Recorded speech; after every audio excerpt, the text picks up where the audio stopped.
ಕಲಾ ಮಾದರಿಯಾಗಿದೆ.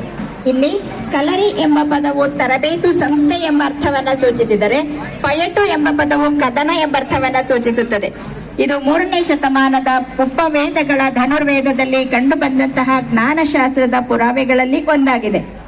ದಂತಕಥೆಯ ಪ್ರಕಾರ ಭಗವಾನ್ ವಿಷ್ಣುವಿನ 6ನೇ ಅವತಾರವಾದ ಪರಶುರಾಮನು ಉಗ್ರಂವಲ್ಲಿ, ದ್ರೋಣಂವಲ್ಲಿ, ಖೋರಂವಲ್ಲಿ ಮತ್ತು ಉಳ್ಳೂರು ತಿರುತಿಯ ಎಂಬ ಉಪವರ್ಗಗಳಿಗೆ ಸೇರಿದ ಮೇಲ್ವರ್ಗದ ಪುರುಷರನ್ನ ಆಯ್ಕೆ ಮಾಡಿ ಅವರಿಗೆ ಅಸಾಮಾನ್ಯ ಯುದ್ಧ ತರಬೇತಿಗಳನ್ನ ನೀಡುತ್ತಾರೆ.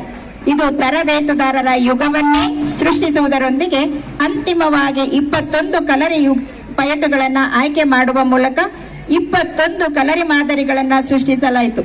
ಇದು ಮುಂದೆ ದ್ವಿಗುಣಗೊಳ್ಳುತ್ತಾ ಹೋಯಿತು ಎಂಬ ಪ್ರತೀತಿ ಇದೆ. ಕಲರಿ ಪಯಟು ಎಂಬುದು ತತ್ವಶಾಸ್ತ್ರದ, ಆರೋಗ್ಯ ರಕ್ಷಣೆ, ದೈಹಿಕ ತರಬೇತಿ ಮತ್ತು ಯುದ್ಧ ತಂತ್ರ ವಿಧಾನದಲ್ಲಿ ಕ್ರಮಬದ್ಧ ತರಬೇತಿಯನ್ನು ಒಳಗೊಂಡ ವಿಶಾಲವಾದ ಕಲಾ ಮಾದರಿಯಾಗಿದೆ. ಬನ್ನಿ, ಈಗ ನಿಮ್ಮ ಮುಂದೆ ಚಂದ್ರಜಿ ವಲ್ಲಭಟ್ಟ ಕಲರಿ ಪಯಟು ಸಂಘದಿಂದ ಕಲರಿ ಪಯಟು ಪ್ರದರ್ಶನ.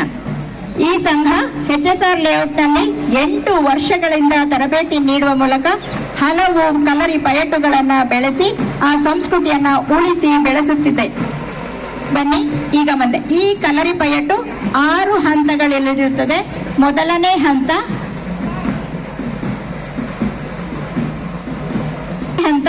ಕಲರಿ ವಂದನಂ.